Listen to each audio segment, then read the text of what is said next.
adecuarse. Si ustedes se dan cuenta, para Coccidioides brasiliensis no suena la enfermedad. La enfermedad se llama blastomicosis sudamericana. Lo que pasa es que la blastomicosis está profundamente sectorizada. Para el caso de Paracoccidioides brasiliensis, casi solamente está en la selva de Brasil y por eso afecta a una parte pequeña de la selva que colinda con Perú y también por el hecho de el trabajo. Entonces, Paracoccidioides brasiliensis es un hongo regional, ¿listo? Por eso es que se llama sudamericana y dentro de su proceso está asociada a la madera. Sobre todo va a encontrarse en lugares donde hay madera que se está malogrando, que se está metabolizando naturalmente, y allí es donde va a crecer naturalmente. Las esporas van a ser aspiradas por vía respiratoria y en el paciente es donde se van a convertir en estas estructuras a las que se les compara con un timón. Aquí lo que tenemos es una levadura vibrante al medio con la levadura satélites. Esto se va a observar en los tejidos. Generalmente, obviamente, lo más frecuente es que ingrese por la vía respiratoria, pero va a tener diferentes manifestaciones. Con mucha frecuencia va hacia las mucosas y órganos internos donde va a generar granulomas. Es más frecuente, por lo tanto, de que observemos no solamente lesiones cutáneas, sino sobre todo en la zona de la mucosa oral o la naricita por donde he ingresado. Primero va a ser un pequeño granito, primero va a ser una manchita de mácula, pasa a pápula y de ahí va a haber ulceración. Primero va a ser una pústula y luego, francamente, una úlcera. Esta de aquí es muy frecuente porque en el ambiente van a estar las esporas, y es por allí donde van a ingresar.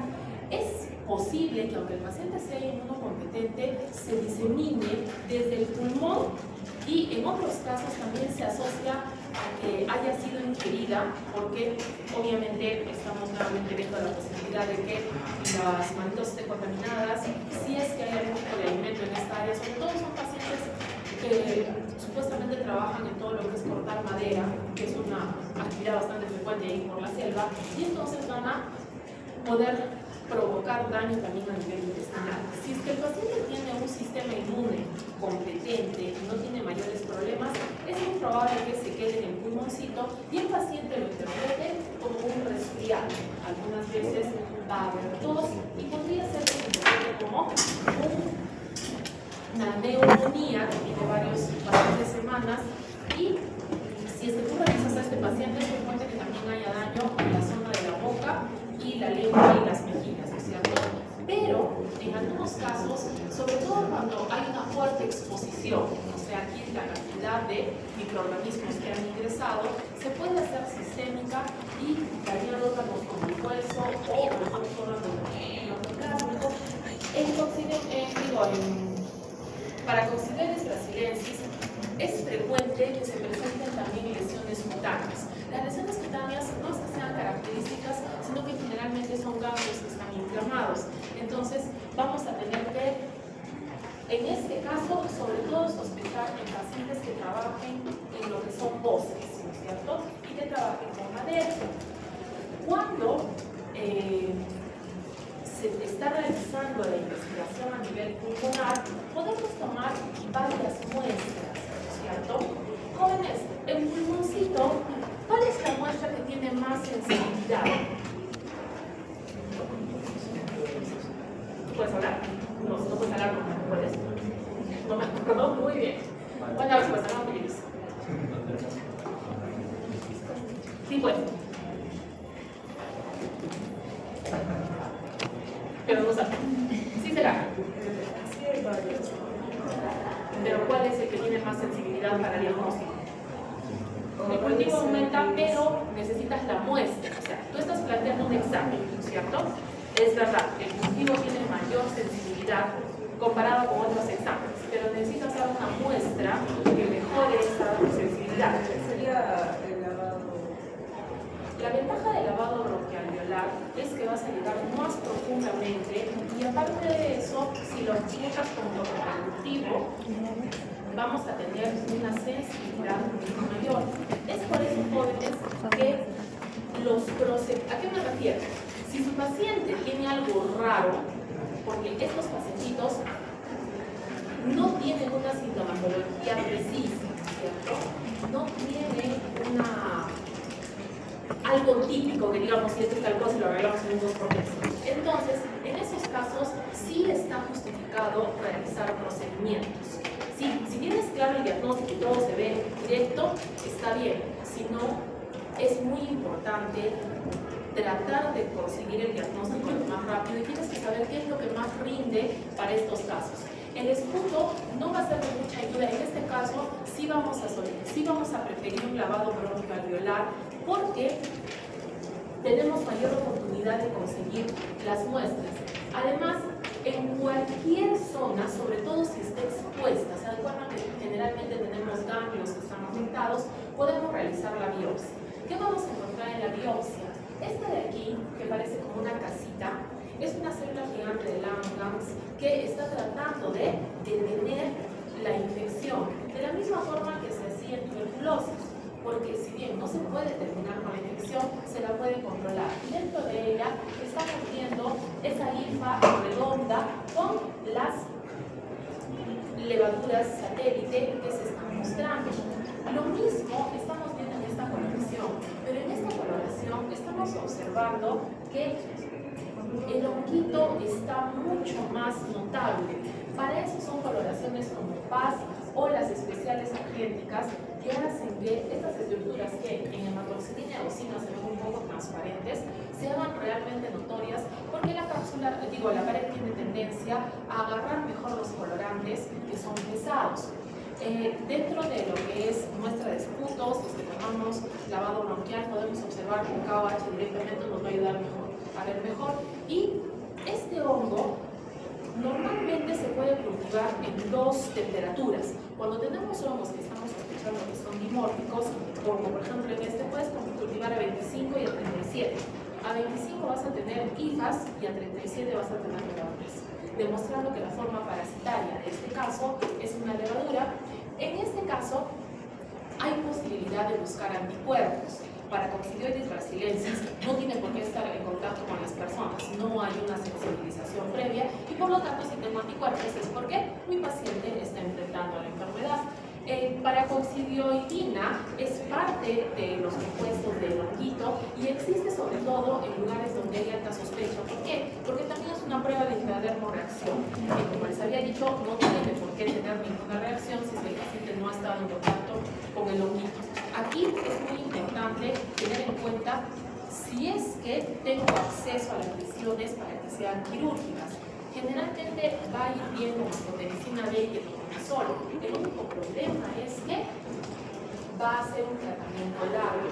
Se espera que por lo menos se necesita 6 semanas de tratamiento para poder completar la recuperación, ¿cierto? Antes de pasar a la coccidioides vamos a tomar la lista.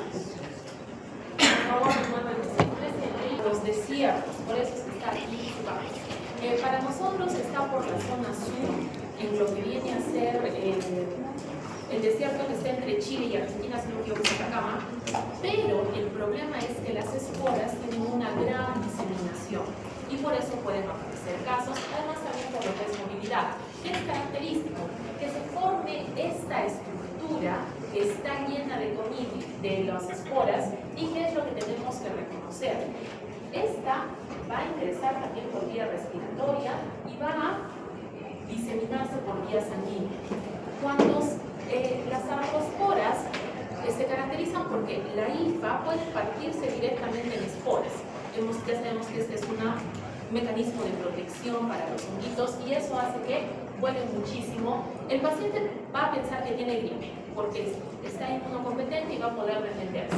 Pero si es que se disemina, vamos a tener un problema tipo neumonía. El paciente va a tener toda la sintomatología, sino que vamos a tener un problema en el caso de que no responde a antibióticos, porque es muy frecuente que lo primero que hagamos es darle antibióticos y el paciente no va a mejorar a la misma. Por eso es importante tomar las muestras. Si es que tenemos muestras donde ya les he dicho, estos honguitos pueden crecer en otros agares y a veces así es como los descubrimos. En el caso de que la neumonía haya pasado, pero no se haya curado de manera apropiada, se puede quedar en una fase crónica. Esta fase crónica va a diseminarse por vía sanguínea y poco a poco va a hacer daño en el sistema nervioso central. Es decir, de pronto el paciente aparece con una paresia o con una plejía. ¿Qué es plejía?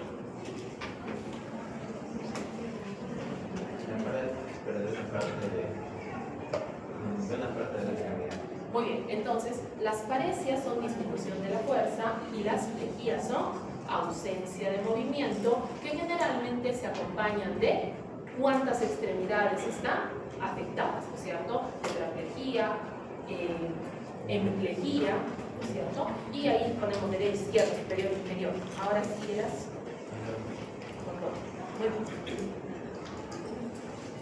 Y de pronto, eso nos hace pensar por qué el paciente tiene la parálisis improvista, ¿no es cierto? Y buscamos, y se ha establecido en las meninges, después de muchos meses, teniendo muy poquita sintomatología.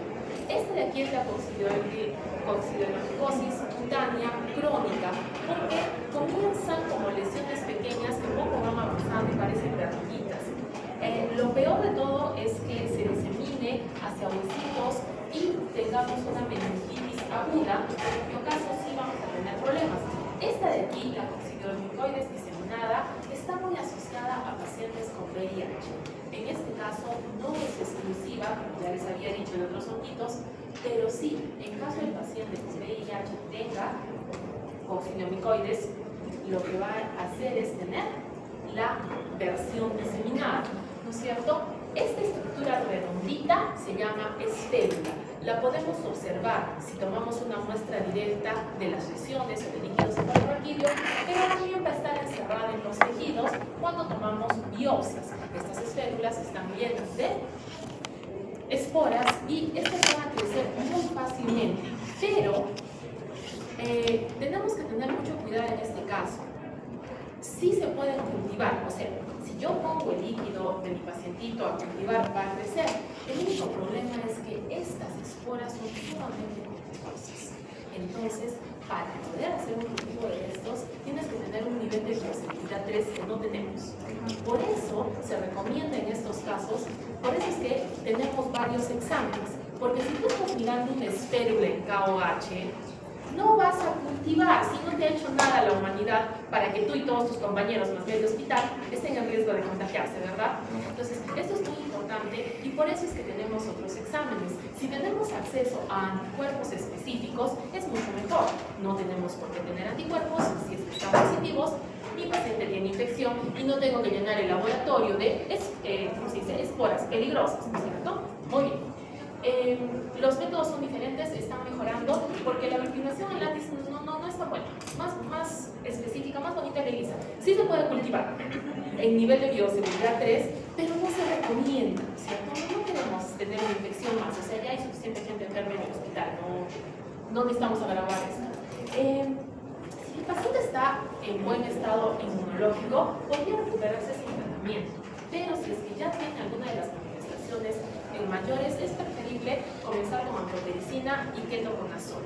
Los otros también van a funcionar, por eso algunos pacientes mejoran a pesar de no tener un tratamiento tan fuerte, pero con esto vamos a tener mejores resultados. Ahora, blastomisis dermatitidis es el que debería causar la blastomicosis, pero nosotros hemos visto que la blastomicosis sudamericana es otra cosa. Entonces, se llaman igual a la enfermedad, pero no tienen el mismo origen. Esta es muchísimo más frecuente.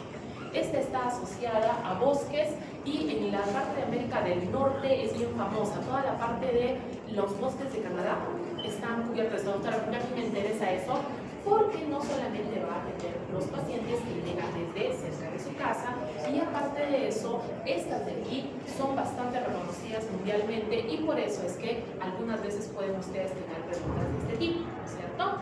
Entonces, como estamos viendo en la parte de los árboles, vamos a ver los que son ninfas y estos pueden también afectar a animalitos. Entonces, ¿Por qué? Sobre todo cuando los animalitos viven cerca de una zona de bosque, pues no van a estar cerca de la casa, ¿no? Entonces, ambos, tanto los animalitos que estén infectados como los árboles, son un riesgo para mi paciente. Aquí tenemos que ver la estructura de reproducción. ¿Están viendo ustedes cómo aparece un 8? ¿Sí? Y cómo es que esta forma es lo que vamos a reconocer y generalmente es lo que se pone como característica del examen. Entonces, si es que encontramos esto en el examen de mi paciente, estamos frente a blastomices dermatitis. Luego de eso, es poco frecuente que tenga casos clínicos muy fuertes. ¿Por qué? Si es que ingresa por el pulmoncito, sobre todo en trabajadores de madera, vamos a tener un cuadro unipar. O sea, el paciente va a decir, estoy resfriado. Pero realmente está peleando con un hongo. Esto de que sea crónica sí puede dar problemas porque ustedes van a ver cómo se va generando las lesiones y estas van creciendo de forma granulomatosa y esto va haciendo daño. Obviamente es el sistema inmune tratando de frenar al honguito y en este caso sí vamos a tratar de utilizar cirugía, porque entre más rápido retiremos al honguito, vamos a tener un mejor tratamiento que si solamente damos tratamiento antifúngico. Si es que tiene bastante tiempo, y sobre todo son pacientes que tienen bastante tiempo trabajando con lo mismo, vamos a tener una forma de neumonía que no responde bien al tratamiento y como estamos viendo, como está en contacto y hay lesiones, sobre todo porque este es de trabajar, vamos a tener la parte cutánea.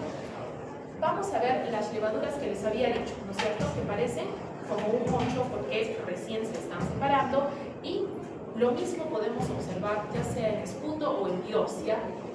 Si es que lo cultivamos, lo podemos cultivar también a 2 temperaturas, esto nos ayuda. Algunas veces crecen más rápido en una que otra y eso te ayuda porque necesitamos un diagnóstico. Sobre todo, ¿por qué? Porque estas lesiones se ven raras. Estas nódulos de honguitos generalmente están asociados a tumores. Y lo mejor es hacer una biopsia para ver realmente si es un tumor o es un honguito. Se puede recuperar sin tratamiento, pero estos son los pacientes que no vienen a ver, porque si ya se recuperaron, obvio que van a ir a hacerse ver. Generalmente, y por eso es que tenemos más casos de los que evaluamos, porque el paciente soluciona el problema solo. Pero si es que está acudiendo, es mejor retirar la zona que está afectada y darle tratamiento. Ahí nuevamente vamos a ir con medicina y ketoconazol. Si ustedes se recuerdan, estos son bastante fuertes y también son tóxicos, ¿no es cierto? ¿Se acuerdan qué toxicidad tenían que evaluar en anfotericina? Que no puede saltar. Sí, Matías. Porque que yo sepa, esta para afectar al colesterol, aparte de... Muy bien. Maciel ha planteado el problema de los triazoles, ¿no es cierto? Los triazoles, ¿cuáles son? ¿No es cierto? El ketoconazol ya les había dicho que es el peor de los triazoles. Lo que está muy bien sobre Maciel es el mecanismo. El ergosterol y el colesterol son parecidos, sus enzimas son parecidas. Entonces, en algunos pacientes sucede que se confunde el antifúngico.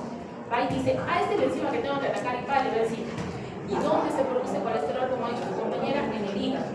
Por lo tanto, la toxicidad al hígado es sobre todo para ketoconazol, ¿no es cierto? Muy bien, Maciel. Hemos salvado al paciente de la toxicidad del hígado porque se ponen juntos. Sino que ahora tenemos que averiguar cómo te tiras. Con esto. Muy bien, Maciel. Esta ha sido una participación correcta para ketoconazol. Entonces, ¿cuál es nuestra otra preocupación? Por favor, no les preocupe el paciente. No, los que pueden hablar, obviamente, los que no pueden. Muy bien. Anfotericina, sobre todo cuando no es la versión liposomal, tiene mayor riesgo de daño renal. Jóvenes, si le estoy dando a las dos, porque le estoy dando a las dos, si le estoy dando una u otra, obviamente todo esto va a estar más complicado, ¿no es cierto? ¿Apellido? Ajá. Con I sin H. Muy bien.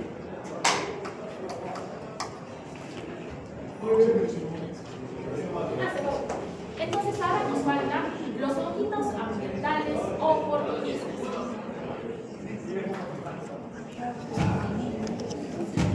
¿Dónde está la diferencia de esta? ¿Se acuerdan que les dije que la cándida era una infección endógena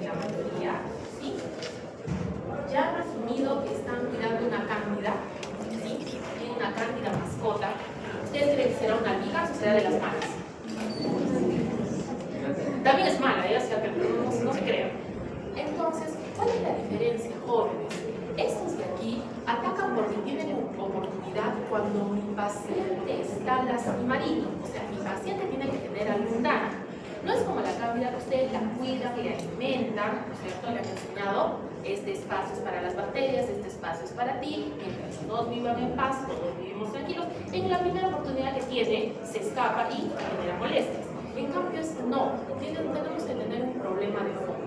Y aquí, nuestro problema de fondo son los inmunosuprimidos. ¿Quiénes son los inmunosuprimidos? Los diabéticos, los que tienen VIH, que tienen un poco avanzado, los oncológicos.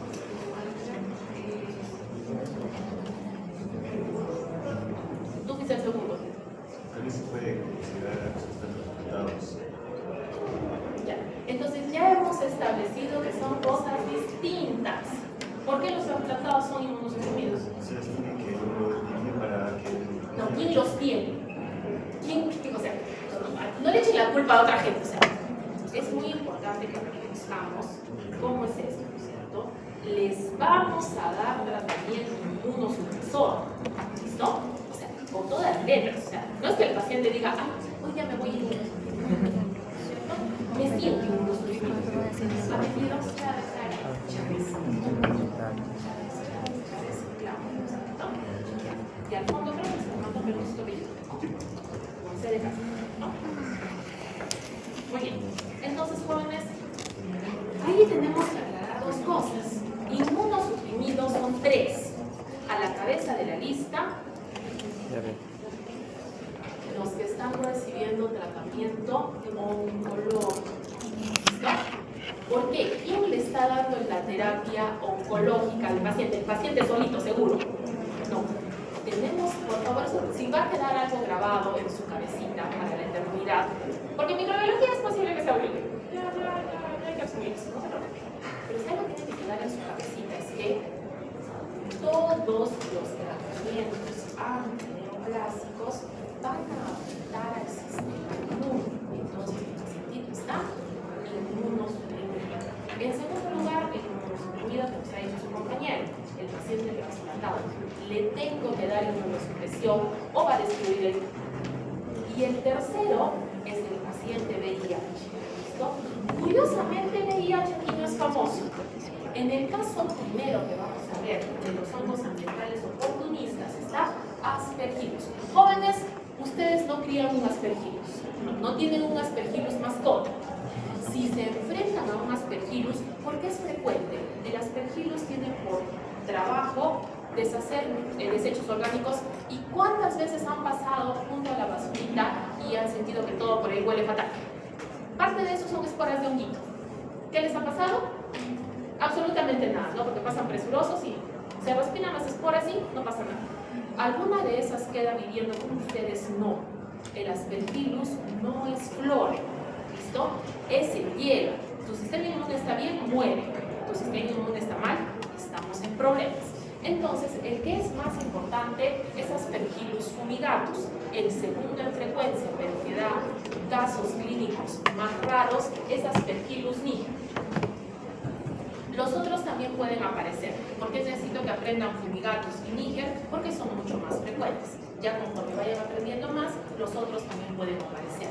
Estos de aquí van a estar en el suelo, en el polvo, en la basura, por todo lado. O sea, respirar Aspergillus no es complicado, sobre todo cuando hay cosas en descomposición.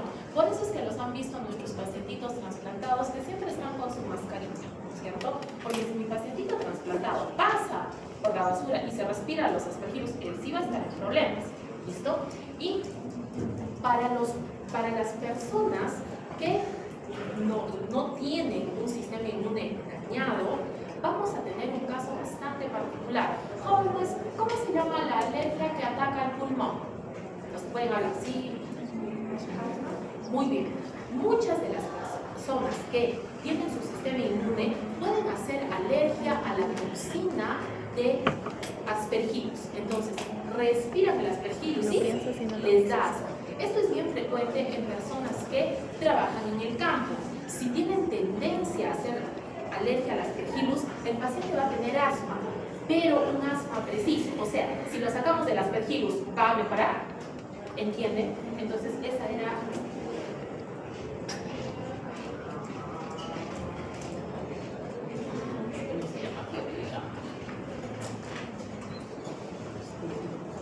Flor, estaba por la F, ¿no es cierto? Muy bien, entonces, eso es lo que tenemos que tener en cuenta. Los cultivos de estos se van a caracterizar por qué. ¿Se acuerdan de los pelitos que les hablé? ¿Sí? ¿Ven estos pelitos aquí blancos? Aquí también, ¿no es cierto? Aspergillus fumigatus va a tener una coloración más verdosa, pero va a respetar esos pelitos blancos en la periferia. Lo mismo va a pasar con Aspergillus niger. Me parece que en el cultivo de Aspergillus niger estaba muy gordito. Esto crece rápido, esto sí crece rápido. Normalmente en 5 días ya se está invadiendo todo. Entonces, primero era una colonia civilizada y si pasan unos días más, el pigmento negro se va esparciendo. Pero, si ustedes se fijan, el Aspergillus niger que teníamos en colonia tenía sus pelitos blancos en la periferia. Eso se llama micelio aéreo. Pero no importa, o sea, si ustedes ven pelitos blancos en su cultivo, es muy probable que sea un Aspergillus. Y de esa forma los vamos a reconocer. Y además de eso necesitamos verlo azul del lactofenol. Como habíamos dicho, en el caso de Aspergillus fumigatus, vamos a ver la vesícula que está redondita y las fiebres son estos palitos y las conidias saliendo como si fuera toda una peluquita, ¿no es cierto? En el Aspergillus niger es idéntico, sino que esto es en 360 grados, aquí le han quitado parte del pelito, como si fuera su muñeca. En el Aspergillus niger solamente vamos a ver una pelotita, un pompón negro, porque genera pigmento. Este pigmento no te va a permitir ver, solamente vas a ver una pelotita negra. ¿Listo? Y es muy importante la IFA, porque la IFA también lo hemos visto en biopsia. En biopsia no vas a ver ni las conidias ni estas cabecitas, no. Eso solamente se ve en colonia. Por eso tenemos que cultivar. Este sí lo tenemos que cultivar. ¿Por qué? Hemos dicho que estamos viendo la separación en 45 grados, ¿cierto? Pero no sabemos qué especie es. Ahí está el detalle. Entonces, si tienes ya un indicio de qué cosa está pasando, vamos a iniciar tratamiento, ¿cierto? Entonces hemos dicho que puede dar alergia, sobre todo cuando hay una gran exposición. En pacientes que también puede ser que trabajen con madera y cosas así. Los pacientitos que trabajan recogiendo basura, en ellos todos puede pasar, ¿no es cierto? Y va a tener características de un asma, tos, expectoración, una tos exigente, pero si es que hay una cavidad previa, va a ser un tumorcito. Aquí hay un problema importante. Si es que el tumorcito no tiene invasión, puede ser que el pacientito todavía aguante, pero si es que tiene invasión, puede hacerse sistémica y esto sí va a ser un problema. Entonces, en este caso particular, ¿por qué tiene la lesión? Por la tuberculosis. Y esto generalmente es cuando un paciente ha sido tratado por tuberculosis después de bastante tiempo de infección. El paciente va a mejorar, pero la lesión, la herida, el granuloma que había, va a quedar vacía. Jóvenes, en el pulmoncito, ¿qué síntoma característico da la tuberculosis? O sea, no, acabas de participar. Yo te he visto. No, síntoma, o sea, ¿qué va a presentar tu pacientito? ¿Sí? Sin ayuda de otro. La tos crónica. Pero tiene que ser una tos especial para que digas, no, esto es tuberculosis, sí o sí. Porque la tos hemos dicho que es neumonía. ¿No es Mayor cierto? a 15 días. ¿Qué? Mayor a 15 días. No. Jóvenes, para tuberculosis, la tos es con hemoptisis. Si se presenta hemoptisis, tu paciente en este país, dices primero tuberculosis, segundo, cáncer de pulmón, tercero, aspergiloma. Y generalmente en estos casos es porque el paciente ya se ha curado de la tuberculosis. Este aspergiloma o micetoma puede dañar severamente los vasos sanguíneos. Y recuerden ustedes que la hemoptisis puede ser bastante grande. Tu paciente puede tener medio litro más de hemoptisis. Por eso es muy importante que cada vez que ustedes vean tos con sangre, den alguna medicación fuerte para que el paciente deje de toser y se esté quieto. Porque si es que hay un vaso importante comprometido, la siguiente sangrada es un balde y tu paciente se asfixia en sangre de tanto que está sangrando.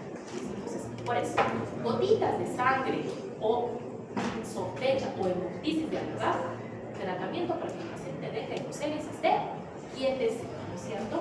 Pero hay otros problemas de que se haga invasiva y entonces va a comenzar a diseminarse y puede esto generar daño en zonas del pulmón, o sea, podemos perder trozos de pulmón de tanto que se ha afectado. Y la peor versión, obviamente, sobre todo cuando es un paciente con cáncer, que es a quien les pasa, es que se haga generalizada porque ha alcanzado la vía sanguínea.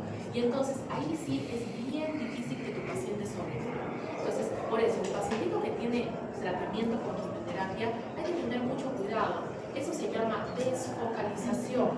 Si es que ustedes alguna vez ven, antes de iniciar la quimioterapia, le piden exámenes primitivos, rayos X, de todo. ¿Por qué? Porque si es que tenía algo y tú le vas a poner la quimioterapia y vas a bajar el sistema inmune, la infección va a avanzar. ¿Listo? Entonces eso es bien delicado. Vamos a ver otra situación en la cual podemos tener otorragia o si no, salida de pus por la orejita. En ese caso es Aspergillus niger quien va a estar causando una otomicosis. Generalmente este es traumática, ¿no es cierto? Ya hemos hecho nuestra campaña contra el hisopo. No hemos hecho nuestra campaña contra el hisopo. Los hisopos tienden a tener humedad y van a empujar las esporas, las bacterias, todo lo que estaba en la orejita que estaba tratando de salir hacia la parte más profunda. Y entonces ese es un riesgo para que se generen infecciones. Los hisopos existen solamente para la parte externa, no deben ingresarse al conducto auditivo, simplemente a la parte externa. De hecho, a los otorrinos no les gusta. ¿Por qué? Porque se comienza a acumular las secreciones y allí es donde pueden germinar. ¿Con qué se confunde esto? ¿Se acuerdan de alguna otra infección en oído externo, si está bien, que tienda a destruir tejido? Otra bacteria que causaba una infección, una otitis externa fea. ¿Quién es?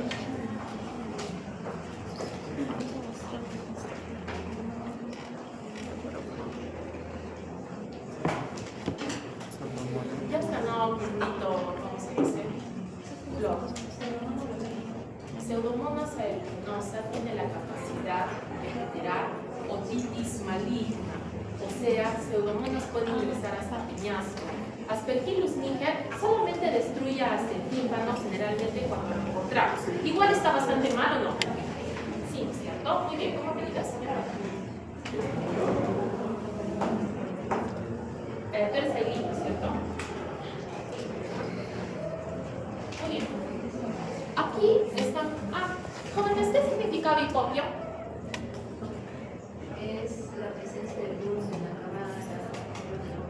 Muy bien, es la cámara anterior del ojo. Listo. ¿Apellido? Herrera. ¿A la otra? Mayra, ¿no es cierto? Muy bien. Jóvenes, en este caso, Aspergillus fumigatus también puede ingresar al ojito. Esto es mucho más frecuente cuando el paciente utiliza lentes de contacto y no los ha cuidado bien. Entonces, primero va a dañar la córnea, eso se llama queratomicosis, se va a poner blanca y generalmente no se recupera. Cuando la córnea se comienza a poner blanca, sea cual sea el motivo, otro de ellos también es la pseudomona, no vamos a tener buenas oportunidades de que cure del todo. Y la pus se puede acumular en la cámara anterior y eso se llama hipopio, ni se ve, ahí la pus al fondo, ¿no es cierto? Y aparte de eso, respirar, podemos tener sinusitis crónica por Aspergillus flavus. Ahí es complicado porque las sinusitis crónicas son bien difíciles de tratar, entonces estamos haciendo exámenes. Depende de dónde está el daño, vamos a tener que extraer la muestra, se ve como KOH azul del lactofenol y como les había dicho, crecen bien rapidito. En 3 días ya tienes una colonia, en 5 días ya se está comiendo todo el agar y como tiene colores distintos lo puedes reconocer. Para corroborar se hace la prueba del azul del abdomen, donde vamos a ver las vesículas, las que ya les he dicho. La radiografía de tórax nos va a ayudar cuando se disemina y cuando se confunde con tumores es que es importante la biopsia. En los senos paranasales y en la nariz puede dar tumoraciones que pueden confundirse con cáncer. Entonces eso es lo que tenemos en la práctica. Es una tumoración en la parte de mucosa de nariz al costado del coronete que te va a mostrar las hijas que están septadas. A veces el septo es un poco complicado de ver. Lo que sí se ve es que la separación es en 45 grados. Aquí, si es que tienes una tumoración, está bien sacarlo y el tratamiento es el mismo. Anfotericina B y dentro de los azoles vamos por el itraconazol. El itraconazol es un poquito más fuerte. No está en todo lado, pero algunas veces se necesita. Los mucorales van a dar mucormicosis, ¿cierto? De ahí viene el nombre. Pero vamos a tener a 3 géneros: mucor, rhizopus y absidia. ¿Cuáles son los más frecuentes? Mucor y rhizopus. De estos son igualitos. ¿Ven esta bolsita aquí llena de esporas? Se llama esporangiospora. ¿Dónde está la diferencia? Mucor tiene esporangiospora sin raíz, ¿cierto? Mientras que rhizopus tiene esporangiospora con rizoide. Es un nombre raíz, ¿cierto? Rizoide. De ahí viene su nombre. Entonces, se parecen muchísimo y aquí también están en desechos orgánicos. Entonces, donde sea que hay basura, te puedes encontrar un rhizopus. Ustedes han cultivado un rhizopus, ¿sí? ¿Se les ha puesto blanca la fresa? Esa consistencia algodonosa blanca es rhizopus. Y cuando se les ha puesto negra con blanco a la fresa con pelitos, es muco. Sí, yo sé que lo hacen por saber cómo son los hongos, ¿no es cierto? Pero en el cultivo crecen muy bien. Entonces, ¿qué buscamos? Esporangio y si es que tiene rizoide, el rhizopus, si no tiene, es muco. Jóvenes, la que es imperdonable, jamás es la mucormicosis rinocerebral o craneofacial. Es lo mismo. ¿Por qué? Comprenderán que de la nariz se va al cerebro y lo destruye. ¿Posibilidad de sobrevivir? Baja. ¿Dónde está el detalle, jóvenes? Esta de aquí casi es exclusiva del paciente con diabetes descompensada. Entonces, este es uno de los problemas que tenemos con nuestro pacientito que no está consiguiendo llevar bien el tratamiento. Es muy importante entender que el tratamiento de diabetes es complejo. O sea, el paciente con diabetes es trabajoso y a veces el paciente dice, pues no quiero, es Navidad y voy a comer todo lo que quiero. Y luego termina en la emergencia con un punto negro que en 48 horas puede comerse el cerebro. Ahí está el problema, ¿entendido? Entonces, a los pacientes diabéticos hay que enseñarles que es realmente importante mantenerse lo más constantes posibles. Están mirando ustedes, esta pacientita, ¿cómo comienza? Es curioso, pero justamente es en los dos, las separaciones entre naricita y mejilla, generalmente comienza por ahí, como una manchita negra que luego va avanzando. Y luego miren ustedes, ya agarró los 2 ojitos. El tiempo que tienes para la recuperación del paciente es cuando ves la manchita pequeña y comienzas a sospechar. Porque luego esta progresión, jóvenes, no es que el paciente se haya descuidado y haya pasado un montón de tiempo. Lo más probable es que esto sea una semana, de que se hizo una manchita y luego toda la caretilla. Y miren ustedes en la resonancia, estamos observando cómo ha destruido las láminas óseas y está atacando la parte del cerebro. Pues comprenderán que esta situación está complicada o no. Complicado esto, es lo más peligroso y es el cuadro clínico más frecuente. Jóvenes, no crean que es raro. Cada año aparecen pacientitos con este problema, pero no es la única forma. Puede ser que ataque al pulmoncito, pero aquí sí tienes que tener antecedente de neutropenia. Ya les he enseñado eso. ¿Qué significa neutropenia? ¿Ustedes no? ¿A quién le enseñó entonces? ¿Qué no puedes hablar? Nivel bajo de trombocitos, ¿no? Neutropenia. En cantidades. Ah. Apunte. Jóvenes, esto es en serio. Ustedes deben tener 2000 neutrófilos, ¿sí? Por eso sobreviven. Tu paciente, los dos que me preocupan, ¿cuál es el que hace neutropenia más? De los pacientes inmunosuprimidos, ¿cuál es el que hace neutropenia con mayor frecuencia? El oncólogo, ¿no es cierto? Entonces, neutropenia leve es de 1500 a 1000. Neutropenia moderada es de 1000 a 1500. Neutropenia severa es de 500 a 1000. Y por debajo de, no, es 500, me pasé, ¿no es cierto? He dicho dos veces dos cosas. Entonces, vamos de abajo, ¿no es cierto? Menos de 500 es severa, de 500 a 1000 es moderada y de 1000 a 1500 es leve. Jóvenes, si tu paciente tiene menos de 500, la probabilidad de que muera incrementa en un 25%. O sea, ya tenía el problema del cáncer, ya tenía el problema de la infección, y si le sumas la neutropenia, la probabilidad de que no sobreviva puede alcanzar hasta el 80%. Por favor, por su madrecita santa, cuando pides un hemograma, es para contar cuántos neutrófilos tienes, cuántos abastonados tienes. ¿Listo? Si tienes montones de neutrófilos, eso está mal, pero si tienes poquitos, eso también está mal. Entonces, por favor, si es que quiero que aprendan algo así, por favor, neutropenia significa menos de 1500 neutrófilos en el examen de hemograma. Conforme va bajando, todo se va haciendo peor. Y si es que a la neutropenia de tu paciente le sumas fiebre, la situación está complicada a tal nivel que es una emergencia. La neutropenia con fiebre es una emergencia. ¿Listo? Además, también pueden ser ingeridos porque hemos dicho que estaba en la comidita malograda, ¿o no? Si es que algo se ha echado a perder y mi paciente se lo ha comido sin darse cuenta, ¿no? Sobre todo cuando ponen las fresas mal lavadas y todas apachurradas en el jugo, ¿cierto? Puede también llegar a la parte gastrointestinal, pero aquí es importante de que mi paciente, aparte de eso, tenga alguna deficiencia nutricional. ¿Alguien sabe qué es kwashiorkor? ¿Y ya hablaste el día de hoy? Sí, hablaste el día de hoy, ¿cierto? Tú ya hablaste el día de hoy. Tampoco. No sé, creo que tendría 5. A ver. Pero, ¿por qué se llama kwashiorkor? Si fuera desnutrición, le diríamos desnutrición. Y tu cuerpo va a hablar, no me va a enseñar. Es por proteínas y genera edema o hinchazón. ¿Cuál es una causa de edema importante? Jóvenes, están haciendo fisiopatología. ¿Por qué hay edema en montones? Entonces, ¿qué cosa es kwashiorkor?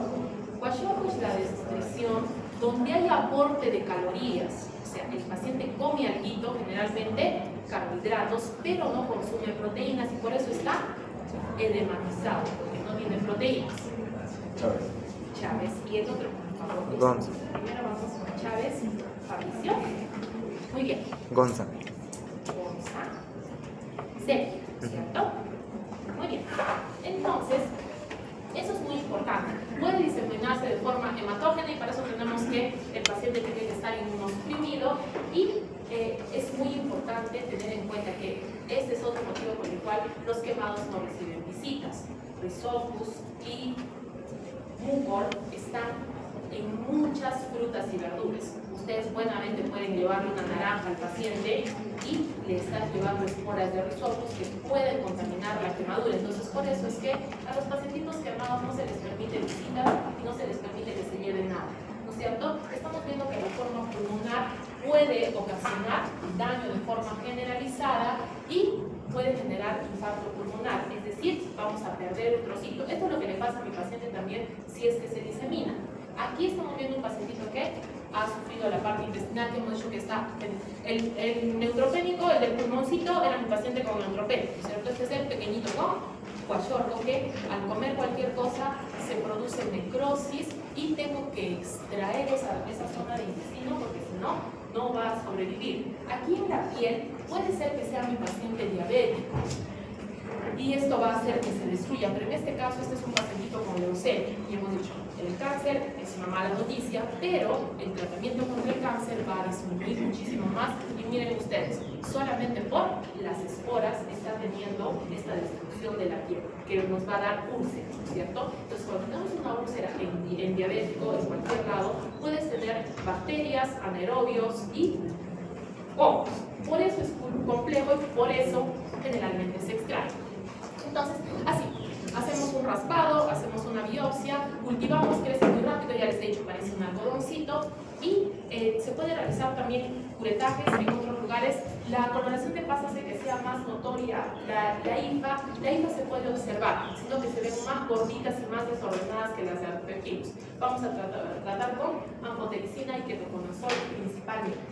En el caso de Fusarium, está muy asociado a la agricultura, está muy asociado a la cebolla, así que hay que tener cuidado cuando cocinan cebolla y se cortan, hay que lavarse bien la manito. En este caso, jóvenes, normalmente van a atacar a los cultivos. ¿Y por qué va a ser importante? Porque los pacientes que recogen cebolla se van a cortar sus manitos porque no trabajan con guantes, y a veces, no sé si las han visto a las cebollas cuando están grandes, y las hojas al final son bien agudas y secas. Eso puede rozar con la cara e inclusive dañar la córnea y generar otra vez que se vuelva blanca y se destruya. Entonces vamos a tener que, mi paciente va a tener zonas de necrosis donde vamos a tener que hacer una biopsia y vamos a observar cuando cultive y vea en azul de la fenol las formas alargadas que están aceptadas, y el cultivo va a ser blanco y esponjosito. Van a crecer muy bien en la garza buró y ya los hemos visto a las macropodias aceptadas, que es lo que vamos a observar después para hacer diagnóstico. Como hemos visto, las hojas de las plantitas al hacer daño van a hacer que el Fusarium ingrese. Primero está rojito y luego, si es que este pacientito, si es que el Fusarium entra en contacto con un paciente quemado, también va a empeorar su pronóstico. Los pacientitos generalmente no se les diagnostica rápidamente porque no es frecuente y más que todo van a recibir antibióticos. Esto no va a hacer que mejore y eso hace que el curso sea un poquito más largo. Si es que mi paciente tiene neutropenia, allí sí el cuadro va a ser mucho más severo. En otros casos puede ingresar por la vía respiratoria y diseminarse, sobre todo al pulmoncito y a las cavidades paranasales, y desde allí diseminarse al cuerpo. Entonces, si mi pacientito es un inmunosuprimido, tiene que estar con su cubreboca para protegerse, ¿no es cierto? Si es necesario, vamos a darle el tratamiento para honguitos, pero primero tenemos que hacer las pruebas. En el caso de los lentes de contacto, tenemos que tener en cuenta que en muchas circunstancias van a guardar esporas y por lo tanto tengo el riesgo de que la córnea se infecte de honguitos, se vuelva blanca, y esto va a dejar, al momento de curar, va a dejar cicatrices, y esto impide que mi paciente recupere la visión normalmente. Aquí tenemos muchas opciones. Puede ser desde la cándida albicans, que han dicho que es la que ustedes están cuidando, ¿cierto? Todas las demás cándidas. ¿Se acuerdan de que Penicillium también podía atacar a mis pacientes? La alternaria, que también hemos visto en práctica, y otra vez el mismo Fusarium solani, que hemos dicho que está asociado a las cebollitas, ¿cierto? Que por aquí hay montones. Entonces, es muy importante tener en cuenta que la córnea nunca debe ser blanca. Si tienen cualquier heridita, debe evaluarse lo más rápido posible para disminuir el riesgo de que la córnea cicatrice mal. Si es que la córnea cicatriza mal, ese pedazo de córnea está perdido. Obviamente, la otra opción para el paciente es que se le trasplante la córnea. ¿Listo? Hasta ahí terminan las clases y hemos completado el sílabus para microbiología. Por favor, en el examen, no sé si los voy a cuidar yo, pero si fueran tan amables de comportarse civilizadamente y no hacer imprudencias, estaría bien, ¿cierto? No son las clases con peor reputación, pero de todas maneras, por favor, sí.